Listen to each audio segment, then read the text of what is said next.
Senator John Cornyn today said the House will, quote, like to leave the hot potato with us, referring to a stalemate over the House-authored Department of Homeland Security spending bill that would, in effect, gut the president's executive amnesty order. And Senate Republican Conference Chairman John Thune making it very clear the Republicans intend to give that hot potato back to the House and defer to the president. He said, quote, I think it's going to come down to if the House figures out what they can move, because clearly we don't have a bill over here. Appropriations bills originate in the House. And it's been demonstrated now that we're not going to get the votes that are necessary to move it through the Senate. Congress also considering reforms to the H1-B visa program and legislation to ensure that companies aren't using that program to replace existing American workers with lower-cost foreign labor. All of this comes after reports that Southern California Edison is using the H1-B visa system to replace 500 American workers with guest workers. And our next guest calls the move deeply disturbing. Southern California Edison, by the way, part of his district. And joining us is leading Congressman Darrell Issa, member of the House Judiciary Committee, the House Foreign Affairs Committee, and great to have you with us, Congressman.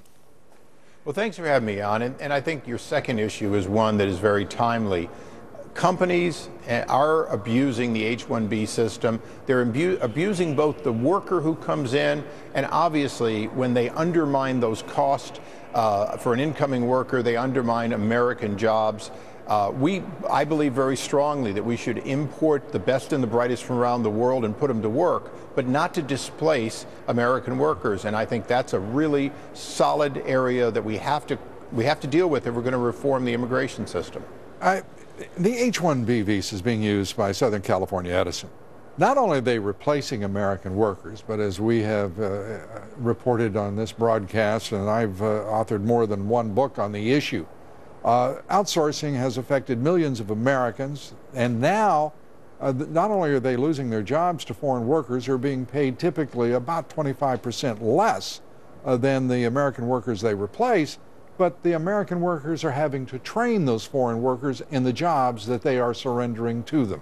That's outrageous. Well, Lou, that's what really caught my attention. When you realize that an existing worker who would like to keep his or her job is training his or her replacement, and those people are working for an India-based subcontractor who hired these people and pretends that there's no available workforce in the United States.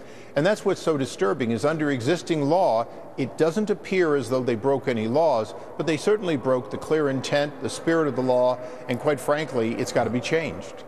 And the question becomes, can a Republican House and Senate do that? The president has made some noises that suggest he only might be receptive to such legislation. But the Republican Party is so close to U.S. multinationals, to the U.S. Chamber of Commerce, to the Business Roundtable, which they're all behind this seeking of cheap foreign labor. They talk about efficiency and productivity, and as you know, Congressman, what they're talking about is cheaper labor. You know, there is such a thing as a more efficient workforce, and you can produce a more efficient workforce, and America proves it. That's how we compete often against foreign companies.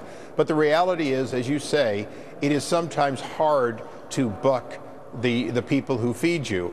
That's why my intention is to stand up and say to my chamber friends, to my fellow people in the electronics business I came from, look, I've hired H-1Bs. I've brought in workers and added them. I've recruited people from universities. I know how hard it can be, but at the same time, we've got to make the investment here in America, and if we need additional workers, they've got to be really needed, and you've got to be willing to pay the same wage to somebody that comes from another country as you pay here and not drive down the wages.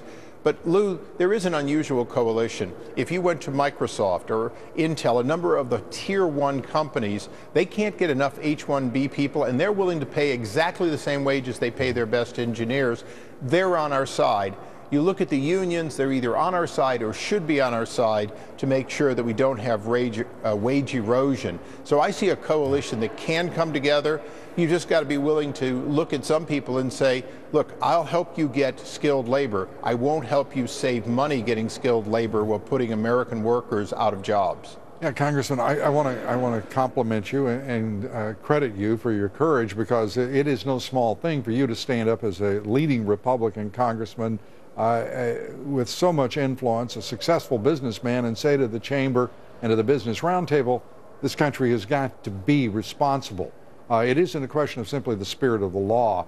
It's the spirit of the country in which these folks live, and their business practices are killing a good part of the middle class. I mean, that's just a fact.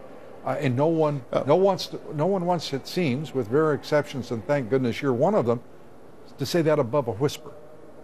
Well, you know, Lou, I can't necessarily get a good paying job for somebody who drops out of high school or somebody who has a checkered work past. But if someone does what they need to do to acquire a skill in computers, in science, in engineering, I have a real obligation to make sure we reward those, because those are the jobs of the future. They're the ones that moms and dads have to tell people, you do what's right, you learn your math, you learn your science, and you'll have a good career. Those are the most important jobs for America to protect right now, and they're the jobs that are sometimes undermined by companies that are just trying to shave the edges. Southern California Edison, have you talked to their CEO? Are they going to reverse that decision?